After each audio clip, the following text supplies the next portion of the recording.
Bonjour à toutes et à tous, bienvenue sur votre chaîne d'information régionale. Voici en images et en 8 minutes l'essentiel de l'actualité du jour. D'abord, vos prévisions météo. Après une légère amélioration ce mardi matin, de nouveau des nuages, des pluies. Localement, même si le soleil n'est jamais bien loin, le temps reste tout de même très instable. 18 degrés sur l'île, 16 degrés sur le littoral. On en reparle, vos prévisions météo complètes juste après ce journal. À la une, tout d'abord, et c'est lié au temps évidemment, le retour des allergies, des graminées notamment. Depuis un an déjà, le site web d'Atmo Nord-Pas-de-Calais propose un service référençant les 26 pollens d'arbres et de fleurs présents dans les Hauts-de-France. Baptisé Pollinaire, la page permet de connaître en temps réel l'avancée de ces pollens allergisants dans la région.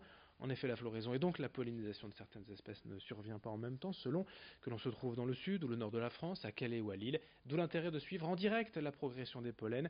La réussite de ce site est d'ailleurs liée à l'action du public, à des bénévoles, des sentinelles qui recensent chez eux ou en balade dans leur jardin ou en forêt ailleurs le type de fleurs et donc de pollen présent. Vous pouvez, si vous êtes intéressé, vous inscrire sur le site d'Atmo. Explication au micro de Vincent Vieillard. Ça peut être tout simplement un noisetier au fond de son jardin ou une graminée aussi au fond de son jardin ou sur un lieu près de chez soi ou un lieu auquel on passe devant régulièrement quand on va travailler par exemple. Donc on va se déclarer observateur de cette plante. Les personnes d'Atmo vont valider la plante et ensuite il y aura 3 phases de végétation à surveiller: la floraison, le début de pollinisation et la fin de pollinisation. Donc si on est sentinelle d'une plante, ça va prendre peut-être un mois ou un mois et demi sur l'année, et avec des observations, pas tous les jours, mais de temps en temps.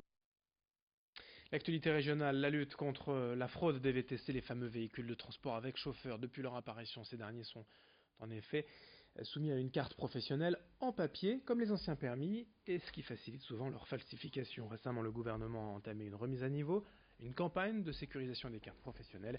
Les chauffeurs ont donc jusqu'au 30 juin pour faire changer leur carte version papier. Depuis plusieurs mois, des opérations de contrôle sont régulièrement menées par les forces de l'ordre et ont permis d'identifier plusieurs fraudes. Explication avec le représentant des VTC dans les Hauts-de-France au micro de Margot Sey. Une carte sécurisée, c'est une carte qui va contenir tous les données du chauffeur. Et comme ça, encore faut-il que les agents auront les moyens nécessaires pour contrôler ces données. Il y a 57 000 cartes en papier en circulation encore. Donc le but, c'est d'ici fin 2019, toutes les cartes en papier soient converties en cartes sécurisées.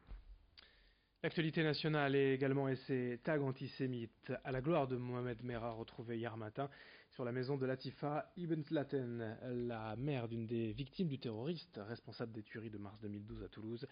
Depuis 7 ans, cette femme ne cesse pourtant de délivrer un message de paix, de tolérance, de fraternité. Elle est d'ailleurs passée il y a quelques jours dans la région, à Roubaix, pour évoquer ce combat contre le fanatisme.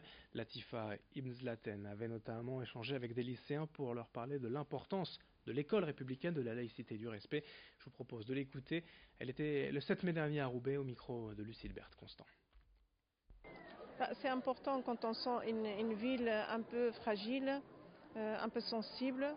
C'est très important de venir vers ces jeunes, de discuter avec eux, de les démarrer, de donner la chance d'avancer dans la vie parce que la vie est tellement courte et la jeunesse se passe vite. Alors si on veut construire et devenir un modèle plus tard, ou un père ou une mère, et on doit vraiment démarrer son moteur de la vie, c'est très important.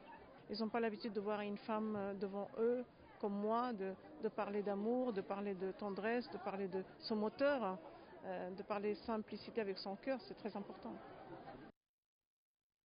La Coupe du Monde féminine de football se poursuit demain soir. L'équipe de France joue son deuxième match face à la Norvège et peut-être l'ignorez-vous, mais la capitaine des Bleus est nordiste. Elle est née à Lille. Amandine Henry, 29 ans, a été formée notamment à l'Homme, Lambersart et Hénin-Beaumont avant de partir à 15 ans pour le Centre national du football de Clairefontaine en région parisienne. À Lambersart, l'un de ses anciens coéquipiers, Maxence Loz, a côtoyé Amandine Henry et se rappelle d'une joueuse qui avait déjà les qualités d'une championne, la seule fille de l'équipe, mais ça n'a jamais été un problème. On l'écoute, cet ancien coéquipier de l'actuel capitaine de l'équipe de France féminine de football au micro d'Idil Gunaï. Ce qu'on se disait à l'époque, c'est qu'elle était en plus à un rôle qui était très important, puisqu'elle a toujours été numéro 6 comme aujourd'hui. Donc c'était quand même un poste clé de l'effectif. Et ses qualités, c'est les mêmes qu'aujourd'hui. C'est qu'elle arrivait, de par ses prestations, à tirer ses coéquipiers vers le haut. Elle a toujours été très discrète, comme elle l'est aujourd'hui, un peu introvertie en dehors du terrain. Par contre, quand elle était sur le terrain, il fallait absolument gagner. Elle arrivait à tirer ses coéquipiers vers le haut. Elle était techniquement très propre aussi. C'était pas forcément toujours des grands gestes techniques, mais sur les qualités de base, contrôle-passe, toujours bien placée, toujours très précise dans ce qu'elle faisait, et toujours très, très calme et sereine quand elle était sur le terrain. Et puis du football féminin au concours de beauté avec Mister France Nord-Pas-de-Calais qui revient. La nouvelle présidente du comité, Sandrine Drinel, nous a reçus pour évoquer ce casting le 23 juin au Parc Hôtel de Carvin. Ça faisait 3 ans que le concours n'avait pas eu lieu dans la région.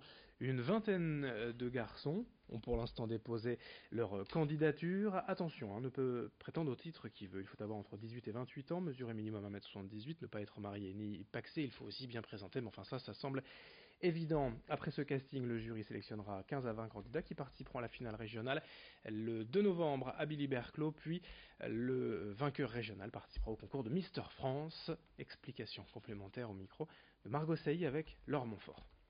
Le casting a lieu le 23 juin donc au Parc Hôtel de Carvin à 15h. Donc les candidats qui sont inscrits sont invités à se présenter donc au casting.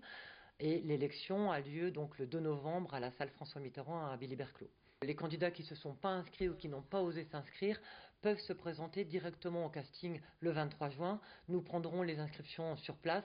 Ils passeront donc un entretien avec le jury et pourront remplir sur place la fiche de renseignement qu'on fait remplir nous aux candidats sur le site internet. C'est la fin de cette édition régionale. Merci à vous de l'avoir suivi. Merci de votre fidélité. Dans un instant, d'autres infos à suivre, vos prévisions météo.